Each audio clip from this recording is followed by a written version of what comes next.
it going? Welcome back to the channel. So this is the rebuild part of the shower stall that for the walk-in that I want to show you.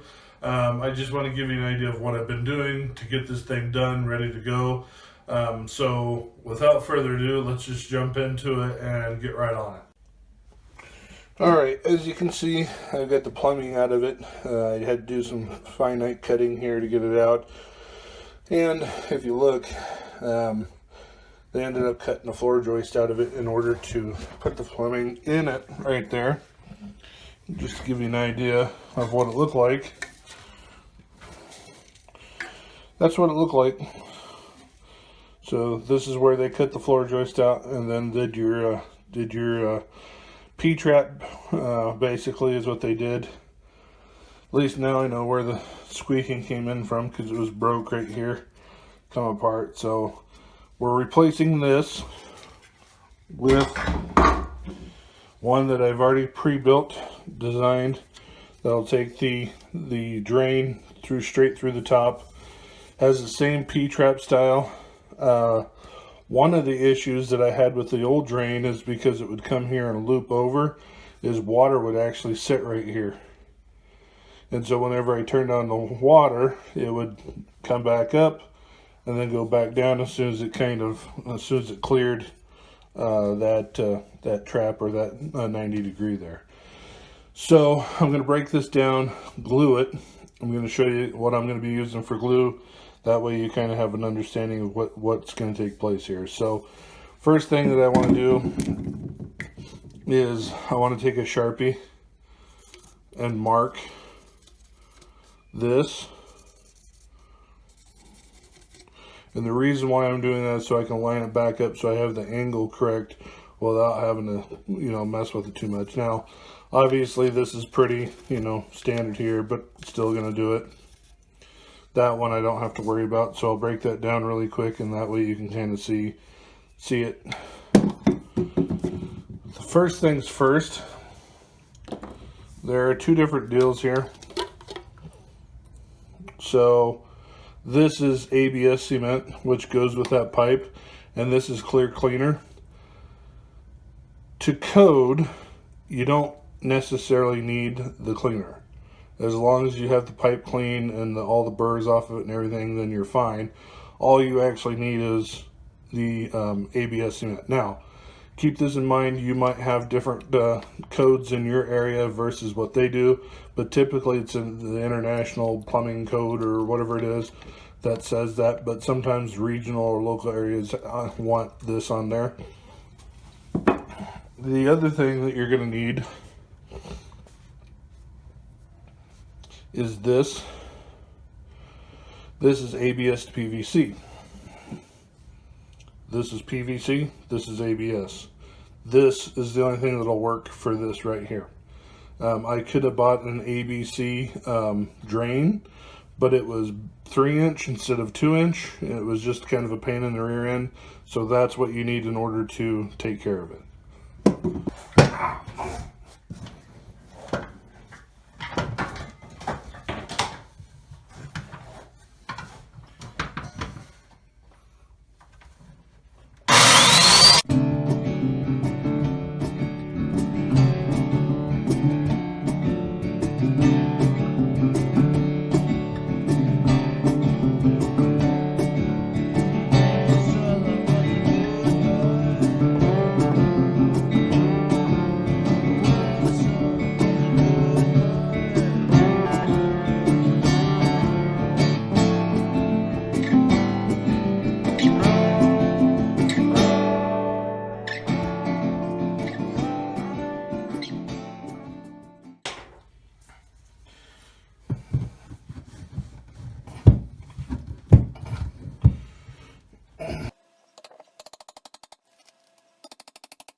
Okay, so I got that. I got the walk-in part of it, the drain part of it done. I've got it all hooked up. I actually kind of, I had to kind of, well, I'll just say it. I had a dumbass attack. And if you guys remember, I had that square around it and stuff that was open when I had the hole for the drain, and then I had to cut it open to find all the plumbing in there. I forgot to put the two pieces of 7/16 OSB together and put it in there. I don't know why I did that. With that said, basically what I had to do is go into the cubby that's underneath that, just to the side right there where you could get to the old drain. And I had to build the pieces so they would slide in just enough for me to put a screw in there to tack it together on one side of it. And then I came back through and put more screws down to grab it. And I did another one, so forth and so on. So I have two pieces down there. I have it nice and thick to overlay that as well. That's done. I've got this all screwed down. As you can see, I got it taped.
before you set that, you're going to run the flux inside of the top of that pipe right there, inside of this right here, and the inside of this. You don't have to use a brush. I just did it this time because I wanted my hands to be a little bit cleaner than the last time I did it. You could just dip it with your finger, pinky finger, your finger, depending on the size of it, and just stick it in there and run it around. Same thing with that one. You can do the same thing. So when you do this, let me put this down really quick. The thing to remember on any gas, whether you're using propane or you're using Mapi gas, is you're not wanting to heat this. You don't want to heat the pipe. You want to heat this. And a lot of times you want to try to heat it back here if you can, rather than just being straight up here. The further the back that you can go to heat it, because this is ultimately going to be your test right here of when it burns. Now I may put just a short tutorial together again to show you the basics. The heat will pull your solder in. And with Mapi gas, because it heats up faster, you're going to have to remember to pull it away a little bit while you're soldering and bringing it around. Now, I try to keep a little bit of a curve on this because I want to try to start back here. Because no matter what, it's going to come back, but it's going to go down. It's always going to drop, but I want to make sure I have my backside. So again, you're going to have to kind of heat here back on the backside of it. Don't heat here because you're not doing anything. You're trying to get at least a 95% coverage or better in this. The same thing would be said for here. So you've got this one down. Get a wet rag. Don't put it over the top of it. Bring it to the back and wet it down on the backside. So I would be doing this number here. And the reason why is because it's going to help bring the temperature down here and do it. And it'll help suck it right together a little bit faster, but you don't want to do instantaneous heat. If you do that, a lot of times you'll find and get a crack in that soldering there. So just pay attention to that. Have a squirt bottle handy so you can squirt your back wall. As you can see, I had burn marks back here. I kept squirting it and putting water on it prior to. That way we didn't have a big fire or anything. With that said, you're going to end up having to do one here. Okay? So that means you would have to put your heat here. I wrap a rag, a wet rag, around this area right here to keep this as cool as possible.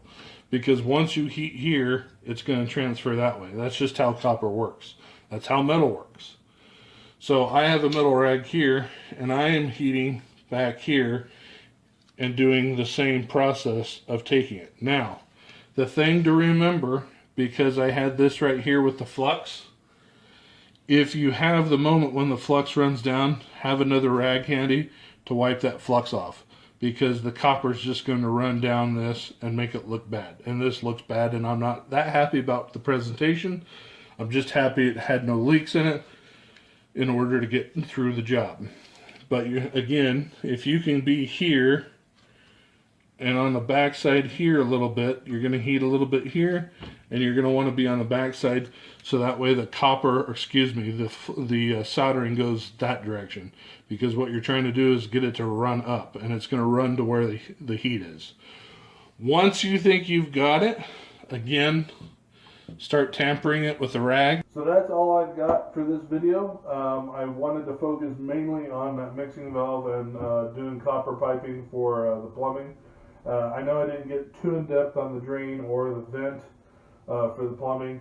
If you have questions on those, please leave them in the comments. I'll be more than happy to answer what I can. And if I can't, we'll try to figure out how to make that happen, whether it's another video explaining it or not. But like I said, I wanted most of this to be with the copper piping and getting that mixing valve in there. I will also explain in another video, the next video, about setting the mixing valve. I didn't get to that, and mostly because I was just focused on putting everything together. So I wanted to just say I really appreciate y'all watching. It means a lot to me when you guys do that. So just keep watching. I'll keep working. I'll keep videoing. And make sure you leave me a like at the end of this, so that way I know that I'm doing everything right, and at least you're being entertained or you're getting something valuable from it. So until then, y'all have a good day.